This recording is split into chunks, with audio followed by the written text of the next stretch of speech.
آپ سے آخری لمحے حضرت امام حسین نے پوچھا کہ میرے بھائی کوئی وصیت؟ کہا بیٹا کوفے والوں سے بچ کے رہنا، ان کے دغے سے بچ کے رہنا۔ لمحے بیت گئے، 60 ہجری کو یزید تخت نشین ہوا، تخت نشین ہو گیا تھا، لیکن اس نے یہ چاہا کہ حضرت امام حسین رضی اللہ تعالی عنہ میرے لیے بیعت کر لیں، اور اس نے مدینے کے گورنر ولید بن عقبہ کو خط لکھا، اور خط کا مضمون یہ تھا کہ امام حسین کو بلاؤ اور میرے لیے بیعت لو، اور اگر وہ بیعت نہیں دیتے تو اس خط کے جواب کے ساتھ ان کا سر بھیج دو۔ ولید بن عتبہ محب اہل بیت تھا، اس نے رات کی کافی تاریکی کے اندر حضرت امام حسین رضی اللہ تعالیٰ عنہ کو پیغام بھیجا۔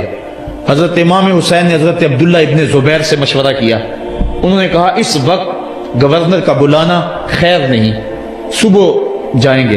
آپ فرمایا نہیں میں بھی جاتا ہوں۔ کچھ سواروں کو ساتھ لیا، کہا تم باہر کھڑے ہو جانا دارالامارت کے، اگر میں آواز دوں تو تم دوارے پھلانگ کے اندر آ جانا۔ ولید بن عتبہ کے پاس امام حسین پہنچے، آپ نے کہا کہ سناؤ کیا معاملہ ہے؟ تو اس نے کہا کہ یہ خط ہے جو یزید نے بھیجا ہے۔ آپ نے فرمایا کہ میں صبح بتاؤں گا۔ ولید بن عتبہ نے کہا ٹھیک ہے۔ امام حسین پلٹنے لگے تو مروان بن حکم جو پاس بیٹھا ہوا تھا گورنر کے، کہنے لگا یہ چلے گئے تو دوبارہ ہاتھ نہیں آئیں گے، اب موقع ہے، اب ان کو پکڑ لو اور ان سے زبردستی بیعت لے لو۔ یہ بات حضرت امام حسین کے کانوں میں پڑی، آپ پلٹے، نیام سے تلوار نکالی، حیدری کچھار سے محمدی شیر نکل آیا، اور حضرت امام حسین رضی اللہ تعالیٰ عنہ نے اس وقت جو جملے کہے، تاریخ کے اوراق کے اندر وہ جملے محفوظ ہیں۔ حضرت امام حسین نے کہا ایھا الامیر، اے امیر تو جانتا نہیں ہم کون ہیں؟ انا معدن الرسالہ و مہبت الوحی و مختلف الملائکہ، میں وہ ہوں جس کے گھر میں جبریل آتا تھا، ہمارے گھر میں وحی اترتی رہی ہے۔ وَيَزِيدُ بْنُ الْمُعَاوِيَةِ رَجُلٌ فَاسِقٌ فَاجِرٌ قَاتِلُ النَّفْسِ مُعْلِنٌ بِالْفِسْقِ شَارِبُ الْخَمْرِ وَمِثْلُنَا لَا يُبَايِعُ، کہا اور یزید شرابی ہے، یزید مسلمانوں کا قاتل ہے، یزید فاسق مولن ہے، اے امیر میرے جیسا شخص چھپ کر بیعت نہیں کر سکتا۔ اللہ اکبر۔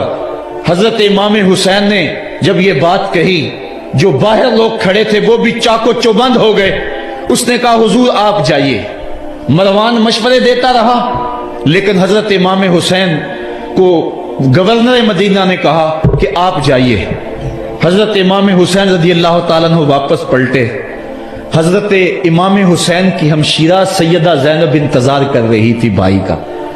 پوچھا کیا ماجرا ہے؟ کہا حالات بگڑ گئے، اب ہمارا مدینے میں رہنا محال ہے، صبح سحری سے قبل شہر مدینہ چھوڑ دیں۔ اللہ اکبر، ورنہ ہمارے خون سے نبی کا حرم لالا زار بنے گا۔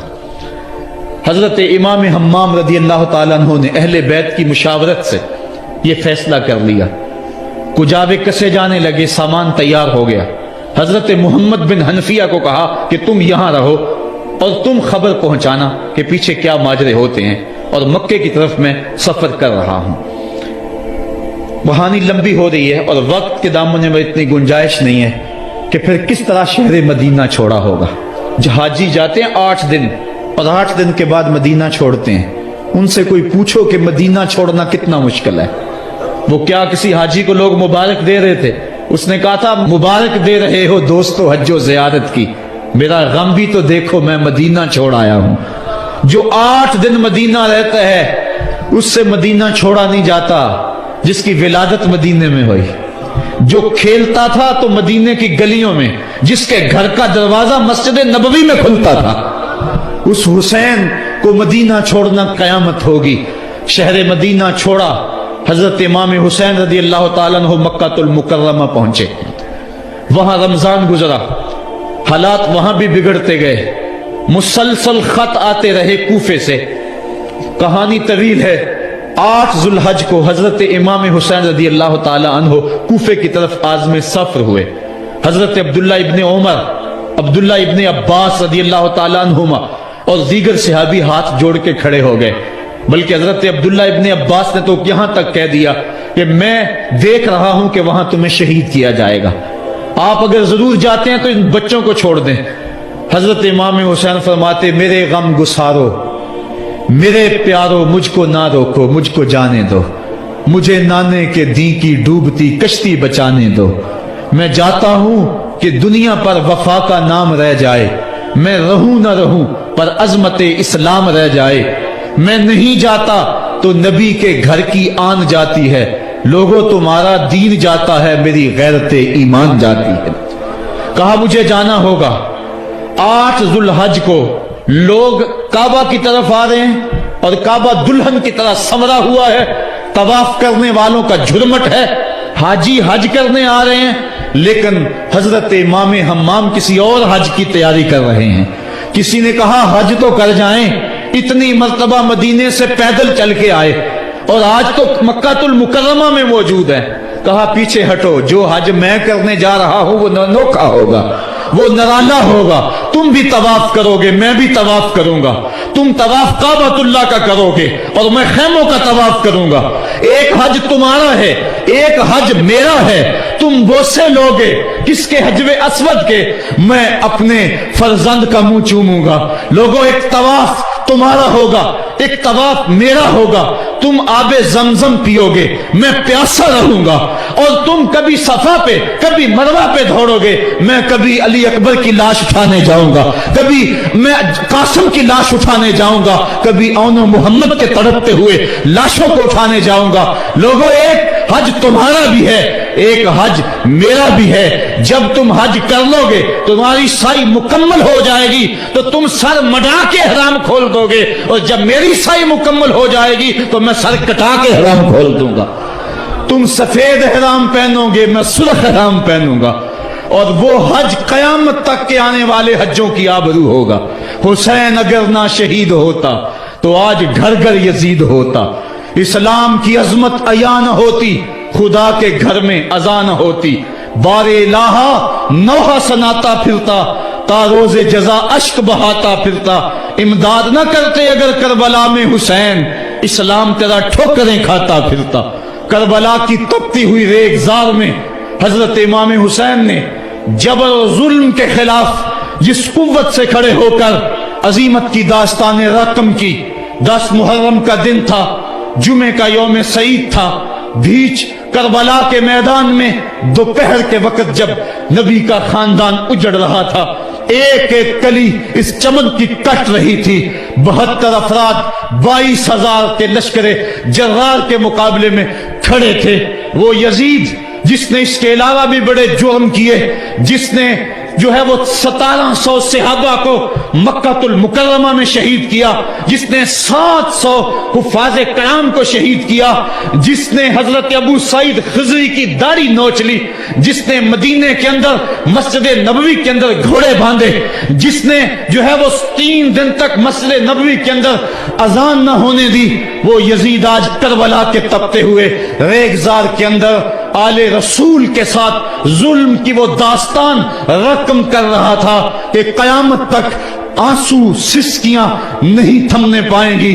یزید مر گیا، اس کا نام مٹ گیا، اس کا تشخص مٹ گیا، لیکن حسین کا نام آج بھی زندہ ہے، اس کا پیغام آج بھی زندہ ہے.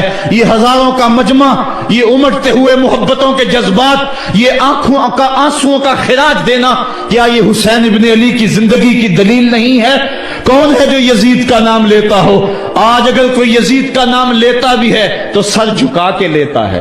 میں کہتا ہوں کیسا تمہارا لیڈر ہے جس کا نام لینے سے قبل شرمندہ ہوتے ہو، جس کا نام لیتے ہوئے شرمندہ ہوتے ہو، جس کا نام لینے کے بعد پسینہ پسینہ ہوتے ہو. تم اپنے قائد اور لیڈر کا نام لیتے جھجکتے ہو، گردن جھکا کے دائیں بائیں دیکھ کے نام لیتے ہو، اور جب ہم نام اپنے آقا کا لیتے ہیں سر اٹھا کے لیتے ہیں. اے حسین ابن علی تم پر سلام.